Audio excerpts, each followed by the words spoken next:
માધવ ગૌશાલા અને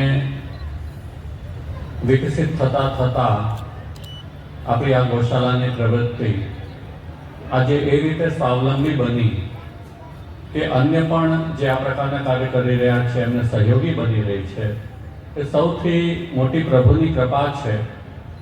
કેમ કે પ્રાય આપણે જોઈએ છીએ કે આજે કાલ છે એમાં ગૌસેવા કરવી, ગૌશાલાનું સંચાલન કરવું એ સરળ કાર્ય નથી લાગતું અને એના માટે ઘણા બધા સંઘર્ષ પણ ગૌશાલાના સંચાલકો કરતા હોય છે. તો એ સમયમાં એ પ્રકારની એક ડિસિપ્લિન, એ પ્રકારની એક વ્યવસ્થાનું નિર્માણ કરવું કે જેના થકી આપણી ગૌશાલા સ્વાવલંબી બને અને અન્ય પણ જે આ પ્રકારની પ્રવૃત્તિ કરી રહ્યા છે એમને પણ આપણે સહયોગી બનીએ તો પ્રભુની કૃપા વિના સંભવ નથી. તો ભૂરીશઃ આપ સૌ જે વ્યવસ્થાપકો છો, જે કાર્યકર્તાઓ છો, એમની સૂઝબૂઝ, સમજ અને એમની કર્તવ્ય પરાયણતા એને હું ભૂરીશઃ અભિનંદન આપું છું, શુભકામના આપું છું.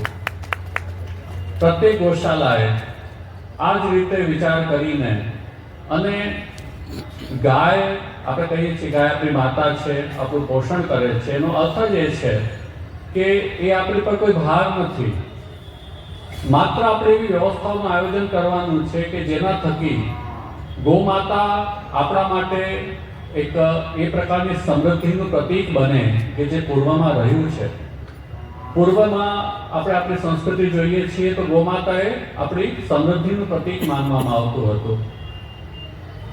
આપણા પ્રભુની લીલાના સ્થાન બ્રજમાં આપણે વિચારીએ તો નંદ બાવા પાસે લાખો ગાયો હતી અને એના થકી જ એમની સમૃદ્ધિનું મૂલ્યાંકન પણ થતું.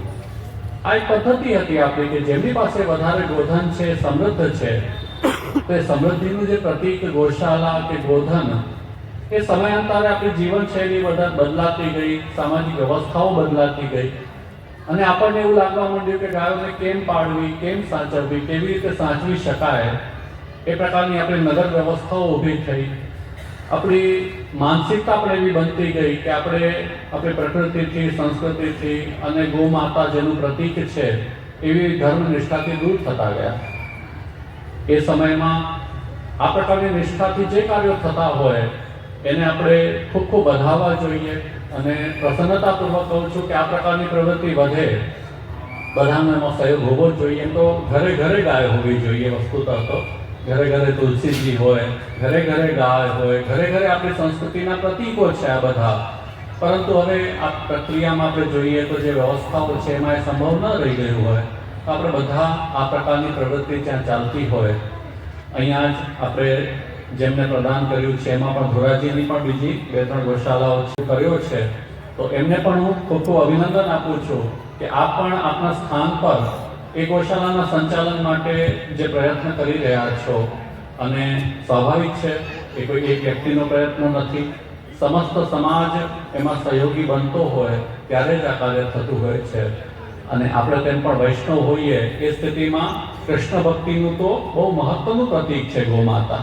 જે કૃષ્ણ ભક્ત હોય એ કૃષ્ણનું ચરિત્ર, કૃષ્ણની લીલાને ગાય વિના કલ્પી જ ન શકે. પ્રભુની તો પ્રત્યેક લીલામાં ગૌ માતા સતત આપણના અનુભવનો વિષય છે. તો આ સ્થિતિમાં વૈષ્ણવ માટે તો પરમ કર્તવ્ય છે. સનાતન ધર્મની દ્રષ્ટિએ વિચારીએ તો ગૌ માતા એ સનાતન ધર્મ સંસ્કૃતિનું પ્રતીક છે. જે ગૌ માતાનો પુત્ર છે એ નંદી પણ શિવજીનું વાહન તો છે જ અને સનાતન ધર્મમાં ધર્મનું પ્રતીક પણ એ વૃષભ છે. તો આ સ્થિતિમાં સંપૂર્ણ ગૌવંશની રક્ષા થાય, સંપૂર્ણ ગૌવંશના આપણને આશીર્વાદ પ્રાપ્ત થાય એ ભાવના સાથે આ પ્રકારના કાર્યો થવા જોઈએ. હજી વધારેમાં વધારે સારી રીતે થાય, આપણા સૌનો સહયોગ એમાં રહે અને બને ત્યાં સુધી આપણે એવો પ્રયત્ન કરીએ કે આપણે ગૌ સન્નિધિનો અનુભવ કરીએ. આવા પ્રસંગોમાં તો આપણે આવતા જોઈએ પણ વધારેમાં વધારે ગૌશાલામાં જવાનો પણ આપણો આગ્રહ હોવો જોઈએ. ખાસ કરીને વિશેષ જે આપણા જીવનના પ્રસંગો હોય, જેમ જન્મદિવસ આવે, લગ્નનો પ્રસંગ આવે, આવા સમયોમાં તો આપણે ગૌ સન્નિધિને અવશ્ય પ્રાપ્ત કરીએ. બાળકોના જન્મદિવસ હોય ત્યારે ઘરમાં કેક કાપીને કે મીણબત્તી ઓલવીને ન ઉજવો. ગૌ સન્નિધિમાં એની ઉજવણી કરો. ગૌશાલામાં લઈ જાઓ બાળકોને અને ગૌ સંસ્કૃતિથી આપણા બાળકો પરિચિત થાય. એનો અનુભવ જ્યારે થશે ત્યારે જ આપણી વસ્તુતઃ ધર્મનિષ્ઠા જાગૃત થશે. તો આ પ્રકારે વધારેમાં વધારે આપણે ગો સન્નિધિ પ્રાપ્ત કરીને ગૌશાલા સાથે જોડાઈને, અને જોડાવાનો અર્થ માત્ર આર્થિક નથી, આપણા જીવનને ગો સન્નિધિ સાથે ગૌશાલા સાથે જોડીએ. ખાસ કરીને બાળકો, યુવાનો એ વિશેષતયા આ પ્રકારની પ્રવૃત્તિમાં જોડાય એવી પણ શુભકામના આપું. એના સિવાયની વાત કરું કે આપણા બાળકોને સુસંસ્કૃત બનાવવાની આવશ્યકતા છે. શિક્ષણની સાથે સંસ્કારની જેમ આપણે વાતો કરી, તો શિક્ષણ તો આપણે ખૂબ આગ્રહથી બાળકોને અપાવીએ જ છીએ, અત્યંત આગ્રહ છે. જરા પણ થોડું પણ આમ તેમ ન થઈ જાય, થોડું પણ સ્કૂલમાં હાજરી ઓછી ન થઈ જાય, એની ખૂબ કાળજી આપણે રાખીએ છીએ અને બહુ ઉત્તમ વાત છે. ડિસિપ્લિનથી કોઈ પણ જીવનને જ્યારે આગળ વધારવામાં આવે તેના સારા પરિણામ મળે.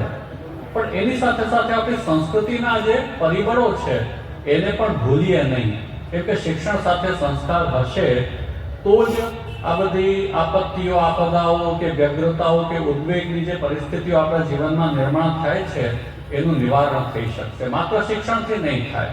આપણી ધર્મ સંસ્કૃતિ આપણા મૂળ સાથે જોડાઈને રહેવું ખૂબ આવશ્યક છે. ઉપર બધું સરસ થઈ જાય, કોઈ પણ વૃક્ષ હોય કે કોઈ પણ મકાન હોય, ઉપરથી ભવ્ય દેખાતું હોય, વિશાળ દેખાતું હોય, પણ એનો પાયો કે એના મૂળિયામાં યદિ બલ નહીં હોય, દ્રઢતા નહીં હોય, એ સ્થિતિમાં સામાન્ય પણ કંઈક આડું અવળું થયું, ભૂકંપ આવ્યો, કોઈનો ધક્કો લાગ્યો, વાવાઝોડું આવ્યું, તે વૃક્ષ હોય કે ભવન હોય એ જમીનદોસ્ત થઈ જતું હોય છે. એટલા માટે મૂળનું સિંચન કરવું, અને એની માટે આપણામાં સંસ્કાર હોય, આપણામાં ધર્મનિષ્ઠા હોય, અને આ પ્રકારની જે પ્રવૃત્તિ ચાલતી હોય એમાં આપણો સહયોગ હોય એ અત્યંત આવશ્યક છે.